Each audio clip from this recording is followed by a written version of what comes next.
and maybe consider that you only need one or two things to look at in order to understand what the market might do next.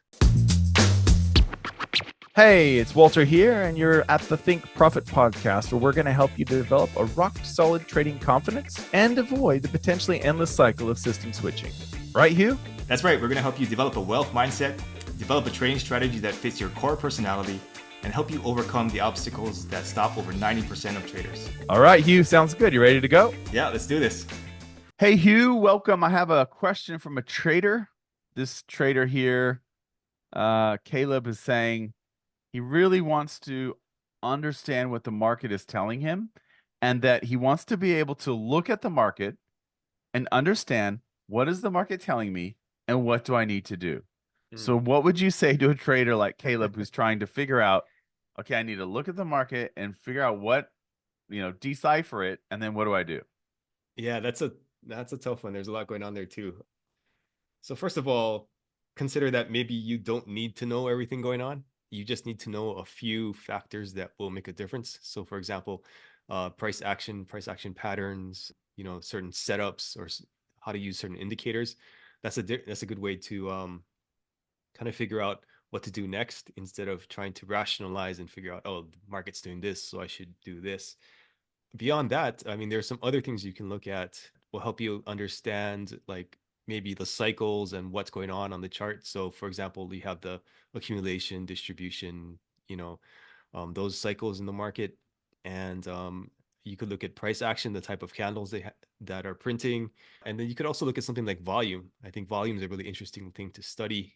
I don't use it live trading yet, but I have been looking at it, and I think it's really interesting in the fact that you can see a big candle with small volume, and that could tell you, okay, maybe that market isn't going to go as far as the candle is telling you, or vice versa. You have a small candle with a big volume, and that could possibly tell you, okay, maybe the market's going to take off. Those are the things that I would start with, and maybe consider that you only need one or two things to look at in order to understand what the market might do next. What do you think? I think what you're saying makes a lot of sense, because I think I've talked about this before, but the way I used to look at trading was, I'm a trader. I have to sit down, look at the charts, and know what to do because I'm a trader. And what I've come to understand, and that's kind of, I think, what Caleb's saying here.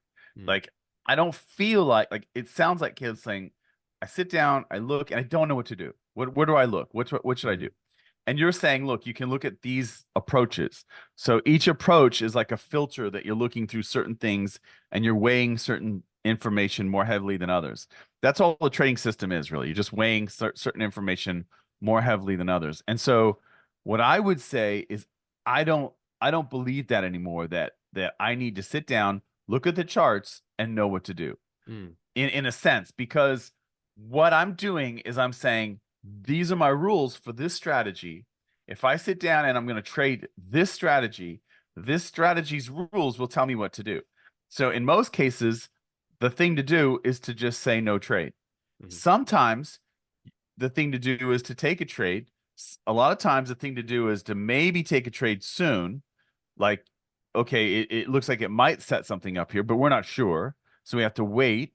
Sometimes you might be in a trade and you look at the charts and it's telling you have to do something like move to break even or pull the plug on the trade or whatever. So I think it's almost like big picture, I think it's almost like you want to shift your understanding of what it means to be a trader. Just because you're a trader doesn't mean you always know where the market's going to go. Mhm. However, because you're a trader and you have certain strategies that you use to interact with the markets, you should know exactly what to do. So based on your rules, it's, you know what I mean? Like, Mhm. based on your rules, it says, yes, we have a signal, or no, we don't. Or possibly we're going to have a signal soon. Keep your eye on it. Or, yeah, we had a signal yesterday. You're in a trade and now you need to manage it, move to break even, or whatever your rules are.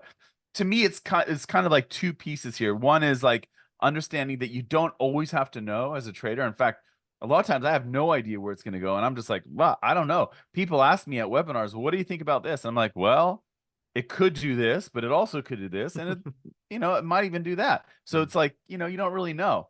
So yeah, so I think the key is to like lock yourself, like you were saying, looking at volume and different things, like walk yourself into one of those approaches or several of those approaches that you love, and then just see the world through that. And Mhm. that makes it really simple because then okay, I am supposed to do something or I'm not, basically. Yeah, yeah, good points. And I think also something that came to mind was some people maybe need more like fundamental confirmation on a trade. So if that's the case, then you're gonna want to go into the market like the stock market where you can see like number of shares and who's buying and selling and stuff like that, Yeah. or maybe even the crypto market where you can analyze the project and see how the project's doing, what it actually solves in terms of a problem. So that's something to consider also. Maybe if you do need that more fundamental foundation there, then maybe get into those markets instead. Yeah, that's right. There's different types of data and different types of markets. It's a really good point. Like, in Forex, you get interest rate announcements and CPI and stuff like that.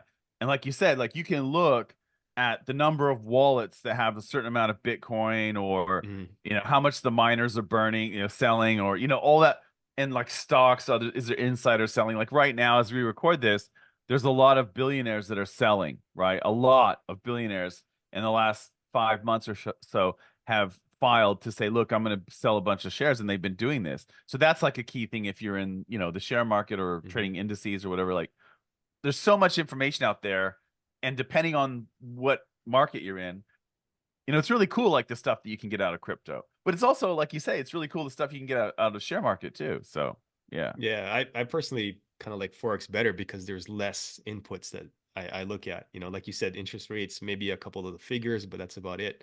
So there's that perspective too. Yep. All right. Thanks, Walter. Thanks. All information in this podcast is for educational and informational purposes only and is not trading or investment advice.